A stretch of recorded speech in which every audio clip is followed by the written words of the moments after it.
You are about to embark upon the great crusade toward which we have striven these many months. The eyes of the world are upon you.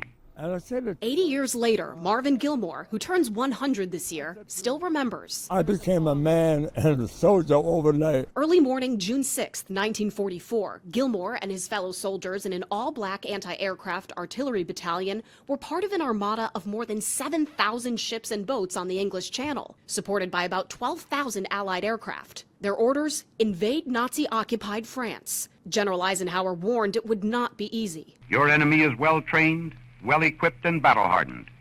He will fight savagely. Being African-American, we were the first on the line. The price of a liberated Europe was paid in lives. Gilmore saw it firsthand on Utah and Omaha beaches. When we climbed that hill, all we were trained to kill or be killed.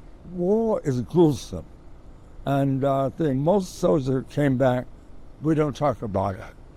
We really don't. 2,501 Americans were among the more than 4,400 Allied troops killed on D-Day. It changed the course of the war, igniting the Allies' defeat of the German Third Reich. An unconditional surrender came 11 months later. What if the Allies had failed that day? What do we know about where we'd be or how the war could have unfolded? You don't know, right? In Eisenhower, you read Eisenhower's message going out. Well, Eisenhower had in his pocket that message accepting responsibility if the mission had failed, if he had to withdraw, if it didn't work.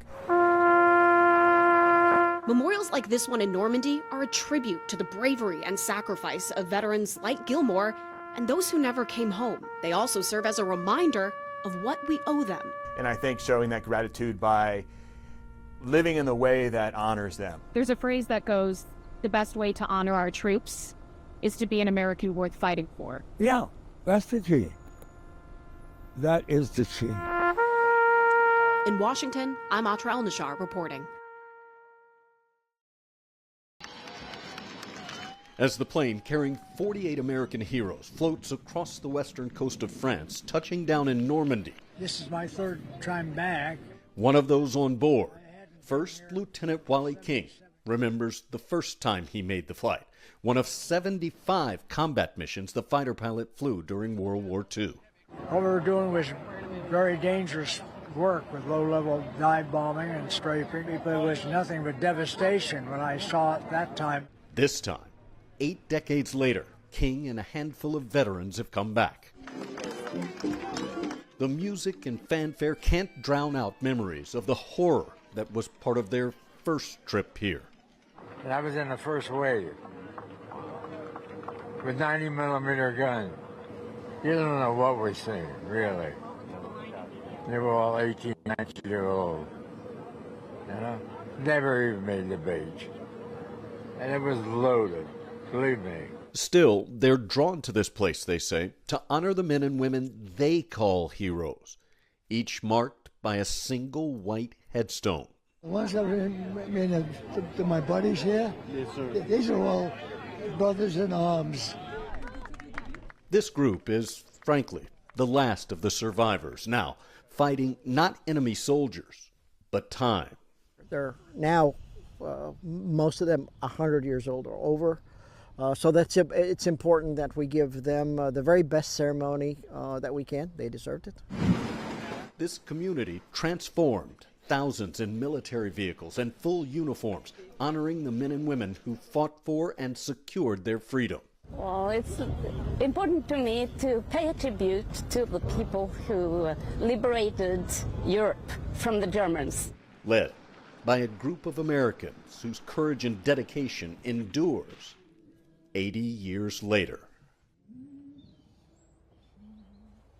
Friends are remembering a World War II veteran from Fairport who died while traveling to Normandy for the commemoration of D-Day. Robert Perchetti passed away at the age of 102 while on his way to France. 13 WEM's Natalie Calzatoni spoke with his friends today. Natalie, good evening. Good evening, Matt. Robert Perchetti's friends tell me he was a generous man who had a zest for life and was always up for traveling to World War II commemorations. It was a privilege to know him, and I'll miss him. William Leone says his friend of 46 years, Robert Perchetti, lived quite the life over 102 years. He says the World War II Navy veteran loved to travel and share his stories with younger generations. He had a real zest for living. He would go visit children in the grammar schools in the area, talk with them about his experiences growing up, his experiences during the Second World War.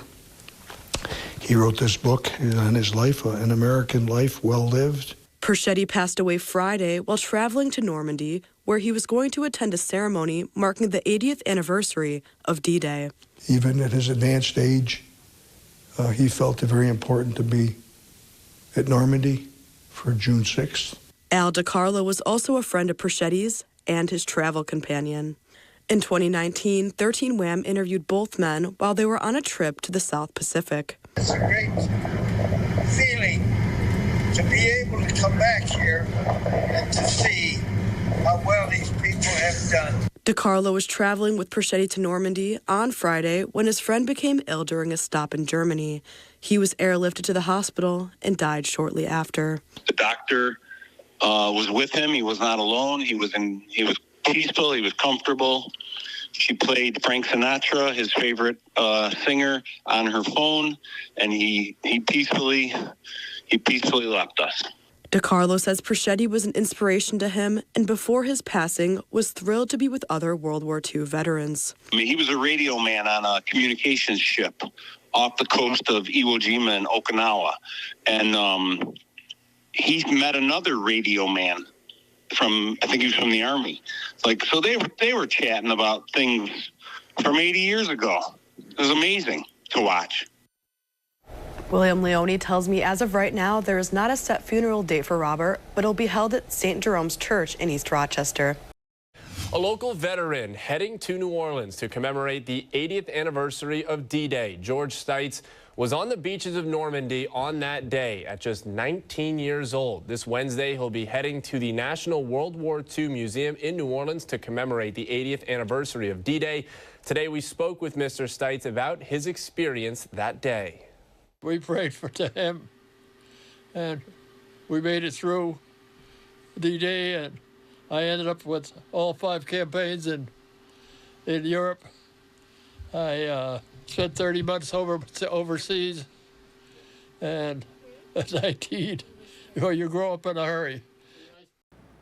It was called D-Day. Many of us weren't alive, but many of you at home watching possibly were. We start our story on the beaches of France with U.S. troops that included a 20-year-old from Waynesville to help end the rule of Nazis. The storming of the Normandy beaches in France, June 6, 1944, brought thousands of American soldiers to free Western Europe from Hitler. More than 10,000 forces were killed, their sacrifice giving the Allies a foothold. A year later, the Nazis would surrender. My name is Cash Simmons. I'm 15 years old, and I go to T.C. Robertson. So this is my little collection corner. I started collecting about a year and a half ago. What got me into it was my great-grandfather who served. Cash found his great-grandfather William Stevens's medals and uniform in his grandparents' closet. In this cubby, he keeps his artifacts. These are his medal boxes. Bill grew up in Waynesville and served as an infantryman in an advance team that landed on French beaches in 1944 facing booby traps and mines. They were first to complete their mission on a French island. Make sure it was free of any Germans that were hiding out. His great-grandfather went on to liberate numerous small French towns. This, a German Labor Party flag he brought home. Here, his multiple medals. He was awarded the Bronze Star while acting as platoon leader.